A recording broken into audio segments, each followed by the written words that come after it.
আজ সঠিক কথা বললে মানুষ দেয় বেয়াদবের পরিচয়। আজ চুপ থাকাকে মানুষ দেয় বোকার পরিচয়।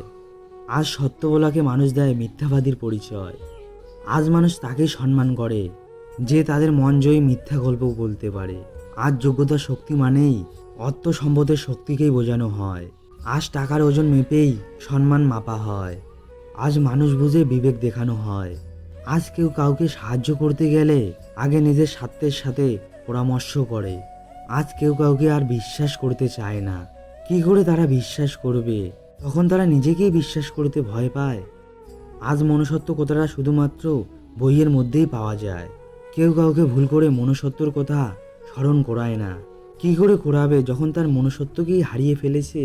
আজ মানুষ নামের অনেক মানুষ আছে, কিন্তু আজ সেই মানুষ নেই যে মানুষ অসহায় মনকে খুঁজে বেড়ায়।